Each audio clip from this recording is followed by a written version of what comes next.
Kathy. Thanks, Chris. Now, in the search for alternative energy sources for the UK, there seems to be one obvious place to look: underground. But according to one group of geoscientists, getting access to the UK's shale gas resource is at risk because of the rules governing fracking-induced earth tremors. In a joint letter, 48 of them backed calls by the fracking industry for the regulations to be reviewed. But who exactly are the signatories? This programme has discovered that many of them have links to the oil and gas industry. Our chief correspondent, Alex Thompson, has this exclusive report. It looks like a softening up exercise on the government. Last week, Quadrilla and Ineos, the two English fracking companies, told the government that the current safety rules on earth tremors produced by fracking must be relaxed. Quadrilla's been fracking since the autumn at its Lancashire test site. That's caused more than 50 small earthquakes. A small number of the tremors have exceeded the 0.5 magnitude at which fracking was stopped for nearly a day. Last Saturday, 48 people described as geoscientists wrote to the Times demanding a review of the rules. Sir, as practicing geoscientists working in UK universities and institutions, we recognise the potential existence of a nationally valuable and exploitable shale gas resource and support its development. However, this programme can reveal that many of those signing this letter have in fact some ties to major oil and gas companies. For example, the letter's co-author, Professor of Petroleum Geoengineering Quentin Fisher of Leeds University, is also a director of Petroleum Leeds, whose research projects have over 40 industry sponsors. He's the primary investigator for carbonate fault seal, which is funded by, among others, Petrobras, the Brazilian oil company. The other co-author of the letter is Professor Ernest Rutter. He sits on a shale gas task force which is part funded by England's biggest fracking company, Quadrilla.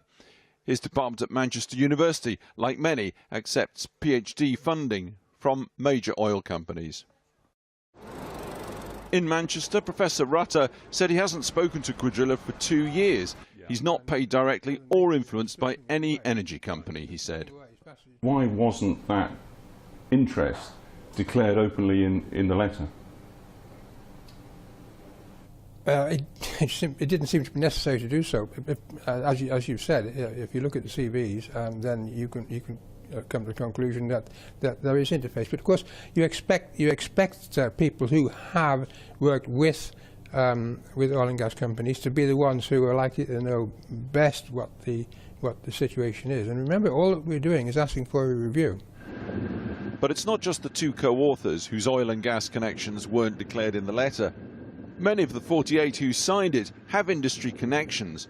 None of this was made clear. Some of the geoscientists involved in this letter have responded to Channel 4 News. They say any implication that our judgment is impaired in any way by any connection we may have or have had with the oil and gas industry is shameful, ignorant and insulting. They say we're driven by science and by science alone, and they point out to the enormous funding down the years which the oil and gas industry has given to British universities to advance knowledge. They also say you'd be hard-pressed to find a geoscientist anywhere in the UK who hasn't had at some point some connection with the oil and gas industry. It demonstrates how scientists and their relationship with carbon fuel extraction are becoming a key battleground in the fracking fracas. The Times letter has inflamed that debate. Moreover, it stated that all these geoscientists are working in UK universities and institutions. That is inaccurate.